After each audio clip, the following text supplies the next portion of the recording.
Hello guys, അപ്പോൾ നമ്മൾ Kodaikanal ട്രിപ്പിൻ്റെ part 2 ആണ് കേട്ടോ.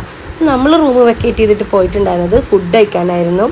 അടിപൊളി ആംബിയൻസ് ഉള്ള ഒരു സ്ഥലമായിരുന്നു കേട്ടോ. അവിടെ ഫുഡ് കഴിക്കുന്നിടത്ത് നമ്മൾ ആ ഒരു വിൻഡോ സൈഡിൽ തന്നെയായിരുന്നു ഫുഡ് കഴിച്ചത്. അപ്പോൾ പലരും പല ഐറ്റംസൊക്കെ ഓർഡർ ചെയ്തിട്ടുണ്ടായിരുന്നു. അപ്പോൾ അതൊക്കെ കഴിച്ചു. ഈ ഫുഡ് കഴിക്കുന്നതിൻ്റെ ഇടയിൽ ഉറങ്ങുന്ന കുട്ടികളെ നിങ്ങൾ ആദ്യമായിട്ടല്ലേ കാണുന്നത്. എന്താ നോക്കൂ. പിന്നെ അത് കഴിഞ്ഞ് നമ്മൾ ഫുഡൊക്കെ കഴിക്കലുണ്ട്. നമ്മൾ അവിടെ നിന്ന് ഇറങ്ങി. അപ്പോൾ എൻ്റെ ലക്ഷ്യം എന്താണെന്ന് വെച്ചിട്ടുണ്ടെങ്കിൽ എനിക്ക് ഗുണ കേവ് കാണണമെന്നായിരുന്നു കേട്ടോ. ഞാൻ ഇതുവരെ കൊടൈക്കനാൽ വന്നിട്ടില്ല, ഇവിടുത്തെ ഒരു സ്ഥലം കണ്ടിട്ടില്ല. പക്ഷേ ഫിലിമിലൊക്കെ കണ്ട കാരണം ഗുണ കേവ് പോണേന്നായിരുന്നു എനിക്കുണ്ടായിരുന്ന ആദ്യത്തെ ആഗ്രഹം. അപ്പോൾ പോണ വഴിക്ക് വേറൊരു സ്ഥലം കണ്ടപ്പോൾ അവിടെ ഇറങ്ങിക്കഴിഞ്ഞപ്പോൾ ഇതാ നല്ല അടിപൊളി ഉപ്പും മുളകൊക്കെ തേച്ചിട്ടുള്ള നല്ല മാങ്ങൊക്കെ വാങ്ങിയിട്ടുണ്ടായിരുന്നു കേട്ടോ. അവിടുന്ന് ഒരു വിൻഡോ ഉണ്ടായിരുന്നു. അതിൻ്റെ ഉള്ളിൽ കിടന്നപ്പോൾ ഇതാ ഈ ഒരു അടിപൊളി സ്ഥലമാണ് കേട്ടോ നമ്മൾ കണ്ടത്. ഫുൾ കോടായിരുന്നു അവിടെ. നമ്മൾ ചെല്ലുമ്പോൾ നല്ല കോടുള്ള ടൈമായിരുന്നു.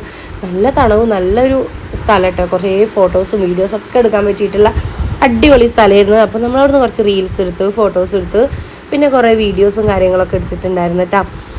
പിന്നെ ഇതാ ഞങ്ങൾ കുറേ നേരം അവിടെ നിന്ന് സംസാരിച്ചു. അങ്ങനെയൊക്കെ ആക്കിയിട്ട് നമ്മൾ അവിടുന്ന് പുറത്തേക്ക് വന്നു.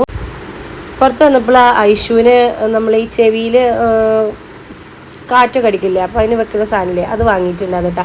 അത് നല്ല രസമുണ്ടായിരുന്നു. അതുകൊണ്ട് ഇതിനെ കളിക്കാനും നല്ല ഭംഗിയുണ്ടായിരുന്നു. ഇപ്പോൾ അത് കണ്ടപ്പോൾ ഹന്നാക്ക് വേണതെന്ന് പറഞ്ഞ് അങ്ങനെ രണ്ടാം കൂടി ഒരെണ്ണേ വാങ്ങിയുള്ളൂ.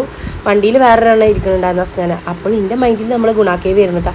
അപ്പോൾ നമ്മൾ ഗുണ കേവ് എത്തിയിട്ടുണ്ട്. ഗുണ കേവിലെ വിശേഷം നമ്മൾ അടുത്ത വീഡിയോയിൽ